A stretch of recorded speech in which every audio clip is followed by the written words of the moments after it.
Oke, bismillahirrahmanirrahim. Assalamualaikum warahmatullahi wabarakatuh. Selamat pagi anak-anak. Alhamdulillah kita bisa berjumpa lagi dalam pembelajaran matematika wajib kelas 12, baik itu untuk IPS, IPA ataupun PK. Alhamdulillah, sebentar lagi kalian akan mengikuti ujian madrasah. Tapi kita tinggal satu bab lagi ya untuk kelas 12. Jika kemarin kita sudah mempelajari tentang kaidah pencacahan, sekarang kita akan mempelajari tentang bab peluang. Walaupun sebetulnya bab peluang ini sudah kalian pernah pelajari ketika kalian duduk di bangku SMP kelas 9. Jadi mudah-mudahan tidak terlalu sulit untuk memahami sekarang ya, insyaallah. Oke, mungkin di pokok bahasan peluang 1. Jadi nanti bab peluang insya Allah nanti ada 2 pertemuan, hari ini sama minggu depan ya. Untuk hari ini peluang 1 itu kita hanya akan membahas yaitu 1 ruang sampel, kedua peluang suatu kejadian, ketiga peluang komplement, dan yang terakhir yaitu frekuensi harapan. Berikut bagian dari peluang, yaitu bisa kalian lihat di sini ruang sampel atau banyak seluruh kejadian. Itu bisa kita lambangkan sebagai NS. Kedua yaitu banyak kejadian yang ditanyakan, itu kita lambangkan dengan NA. Terus peluang kejadian itu sendiri itu PA sama dengan NA per NS. Jadi banyak kejadian yang ditanyakan dibagi dengan banyak seluruh kejadian. Sedangkan peluang itu berkisar antara 0 sampai 1. 0 itu untuk peluang suatu kejadian yang mustahil terjadi, sedangkan 1 itu untuk peluang yang pasti terjadi. Terus untuk peluang komplement sendiri yaitu P komplement A sama dengan 1 dikurangi peluang A. Oke. Terus yang terakhir yaitu frekuensi harapan. Frekuensi harapan dari suatu kejadian A yaitu sama dengan N kali peluang A. N itu sendiri itu banyak pengulangan ya. Jadi biasanya kalau misalnya kita pelemparan dadu itu kan biasanya dilakukan misalnya 100 kali. Itu. Jadi itu N banyak pengulangan. Berapa kali kita mencoba untuk melemparkan sebuah percobaan gitu. Ya. Oke, sedangkan komplement itu sendiri itu sebetulnya bisa kita pahami sebagai ini ya. Jadi misalnya peluang hari ini hujan, maka komplementnya adalah peluang hari ini tidak hujan. Jadi lawannya ya. Oke, lanjut. Yang pertama ruang sampel. Di dalam ruang sampel itu sendiri nanti akan kita pelajari yaitu percobaan. Percobaan adalah suatu tindakan atau kegiatan untuk memperoleh hasil tertentu. Misalnya tadi ya pelemparan sebuah dadu atau pelemparan sebuah koin ataupun pengambilan suatu bola ya yang di dalam suatu kotak, itu termasuk dalam ruang sampel, atau juga bisa seperangkat kartu bridge ya. Oke, sekarang ruang sampel itu sendiri. Ruang sampel adalah himpunan dari semua hasil yang mungkin dari suatu percobaan, dinotasikan dengan NS. Sedangkan kalau banyaknya ruang sampel NS ya. Titik sampel adalah anggota-anggota dari ruang sampel.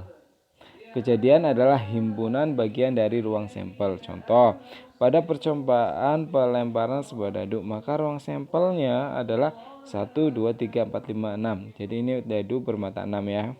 Terus titik sampelnya adalah 1, 2, 3, 4, 5, dan 6. Lah kejadian muncul mata dagonjuil misalnya 1, 3, 5. Oke, lanjut. Terus bagaimana sih untuk cara menentukan ruang sampel untuk uang koin? Kita ambil misalnya koin ya. Jadi dalam menentukan ruang sampel dari suatu kejadian dapat digunakan dapat menggunakan tabel atau diagram pohon. 2 keping koin uang logam dilempar bersamaan. Tentukan ruang sampel dari percobaan tersebut. Misalnya kita dengan menggunakan tabel. Maka ini koin 1 itu ada angka, A itu angka, G itu gambar. Koin 2 angka gambar, maka A ketemu A menjadi A ketemu G menjadi GA, G ketemu A menjadi GA juga atau AG ya, sama aja. Terus G ketemu G menjadi GG. Oke, terus bisa juga jadi ruang sampelnya adalah AA, AG, GA, GG. Dengan pohon faktor. Koin 1 misalnya AG. Koin 2 berarti itu kan ini koin pertama, ini koin 2. Ya. Ini. Maka A ketemu A menjadi AA, A ketemu G menjadi AG, G ketemu A menjadi GA, G ketemu G menjadi GG. Maka ruang sampelnya adalah AA, AG, GA, GG. Jadi bila kita lihat di sini misalnya ditanyakan berapa sih ruang sampel jika dilemparkan 3 koin. Maka tinggal dikalikan saja ya, karena satu koin itu adalah 2 kemungkinannya, itu angka dan gambar. Maka kalau 3 koin berarti 2 kali 2 kali 2 berarti ada berapa? Ya, ada 8 ya. Oke, kita lanjut. Ini yang sering kita munculkan juga ya di soal peluang, yaitu masalah dadu. Lah, bila kita lihat satu buah dadu itu kan ada 1, 2, 3, 4, 5, 6 ya, mata 6. Terus misalnya 2 buah dadu. Maka misalnya ini dadu 1 itu 1, 2, 3, 4, 5, 6. Terus dadu 2 itu 1, 2, 3, 4, 5, 6. Maka 1 ketemu 1, 1, 1. 1 ketemu 2 menjadi 1, 2. Sampai 6 ketemu 6 jadi 6,6. Maka NS-nya itu ada berapa? Kalau ini 1, 2, 3 ada 6. Berapa? Ke bawahnya 6 juga berarti ada 36. Jadi ruang sampel untuk 2 buah dadu ada 36 ya. Jadi sama, untuk mencari ruang sampel dadu juga tinggal dikalikan aja, karena satu dadu itu ada 6, maka 2 dadu 6 kali 6. Nah, gimana kalau gabungan antara koin dan dadu? Misalnya 1 koin dan 1 dadu, maka 1 koin itu 2, dadu itu ada 6, maka 2 kali 6 sama dengan 12. Itu untuk mencari total dari ruang sampel. Oke, mudah-mudahan paham ya. Oke, kita lanjut. Misalnya kita masuk langsung contoh ya, yang biasa ditanyakan itu mata dadu berjumlah. Misalnya 1, peluang kejadian dalam kurung per 36. Artinya ini 0, 1, 2, 3, 4, 5, 6, 7, 6. Maksudnya 6, 5, 4, 3, 2, 1 itu per 36 semua. Kenapa per 36? Karena ini kejadian 2 buah dadu ya. Oke, misalnya muncul mata dadu berjumlah 1. Nggak mungkin, mustahil, maka adalah 0. Peluangnya adalah 0 per 36. Dan kan muncul 2, kan ada pada 1, 1. Berarti ada 1 per 36. Terus peluang munculnya berjumlah 3, maka ada 1, 2, ada 2, 1. Ada 2 sampai ini ya, ada 12. Jadi berjumlah 12, 6, 6, maka 1 juga. Oke, mudah-mudahan paham ya. Jadi terus soal misalnya 2 buah dadu dilemparkan sekali. Berapakah peluang munculnya mata dadu berjumlah 8 atau 12? Jawab. Maka peluang A, sekarang lihat satu persatu. Mata dadu berjumlah 8, ada berapa? Ini ya, berarti ada 26, 35, 44, 53, 62. Berarti ada 5, maka 5 per 36. Maaf, ini kesalahan ya, kesalahan penulisan. Seharusnya ini 5 per 36 plus terus peluang 12 itu ada 1, maka ada 1 per 36, maka sama dengan berarti 5 plus 1 berarti 6 per 36, maka sama dengan 1 per 6 ya, seharusnya 1 per 6 ya. Minta maaf ya. Oke, sekarang peluang munculnya mata dadu berjumlah kurang dari 4 dan berjumlah 10. Kurang dari 4 berarti kan mulai dari mana? Ini ya, jadi berjumlah 2 sama berjumlah 3 lah. Berjumlah 2 itu ada 1, berjumlah 3 itu ada 2, maka 1 tambah 2 3, 3 per 3 6. Sekarang berjumlah 10, berjumlah 10 ada berapa? Ada 3, 4 6, 5 5, 6 4. Maka 3 per 3 6 tambah 3 per 3 6 sama dengan 6 per 3 6 sama dengan 1 per 6. Berarti sama ya, ini juga harus 1 per 6 ya, karena ini adalah 5, 5 per 3 6. Oke, lanjut. Sekarang kartu bridge atau di sini untuk kartu bridge atau yang sering kalian kenal itu remi ya, kartu remi.